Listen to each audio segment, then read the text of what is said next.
In pure mathematics, numbers are flawless. A length of 3 means exactly 3, out to an infinite number of decimal places. But in physics, numbers don't appear out of thin air.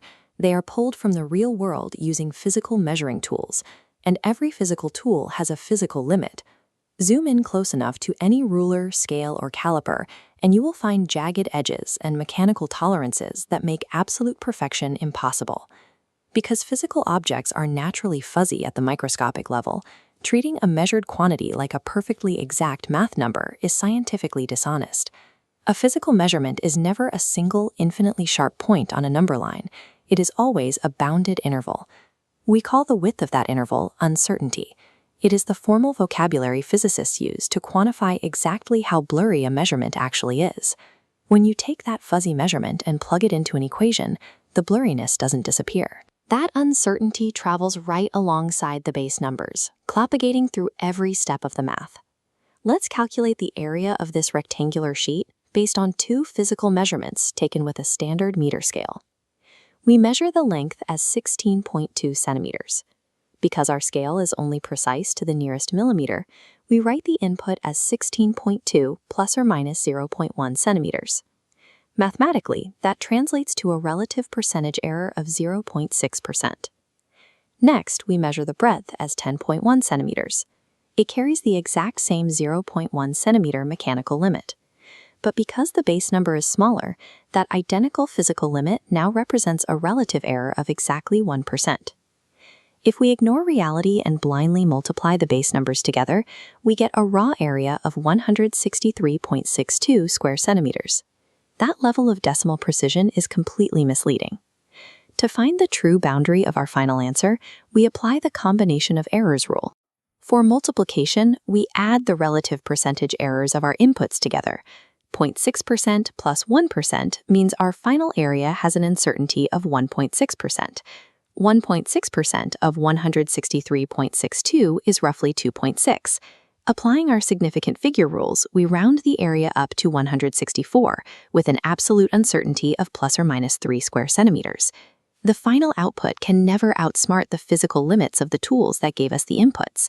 The physical limit of a tool is fixed, but the severity of that limit changes depending on the context of the measurement. Imagine measuring two different masses using the same digital scale. One is 1.02 grams and the other is 9.89 grams.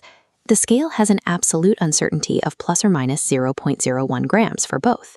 To understand the actual impact of that identical mechanical limit, we use relative error to check how large the mistake is compared to the object itself.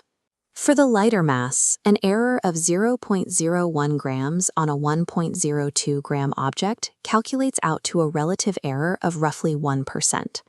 Apply that exact same 0.01 gram error to the heavier 9.89 gram mass, and the relative error drops to just 0.1%. The physical fuzziness of the tool never changed.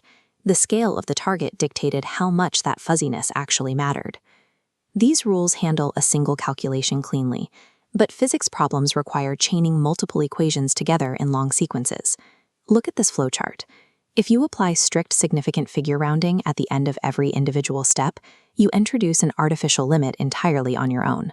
With each step, you snip away a tiny fraction of the data. By the time you reach the fourth or fifth equation, those seemingly harmless snips have accumulated. The numbers drift further and further away from the true values. Premature rounding creates a structural vulnerability in the math. It compounds quietly in the background and eventually corrupts the final scientific conclusion. To protect the calculation, physicists follow a specific operational rule for intermediate results. You must keep exactly one extra digit beyond the strict significant figure limit during all intermediate calculation steps. Take the number 9.58. If you calculate its reciprocal and round early to three significant figures, you get 0.104. Taking the reciprocal of 0.104 gives you 9.62. You've lost the original number entirely. But if you hold just one extra digit, 0.1044, and reverse it, you get 9.58 right back. You carry that extra buffer digit through the entire sequence and strictly apply the rounding rules and uncertainty limitations at the very last step. Tracking, calculating, and managing this uncertainty is the exact mechanism we use to keep pure theoretical math tethered to the messy physical reality.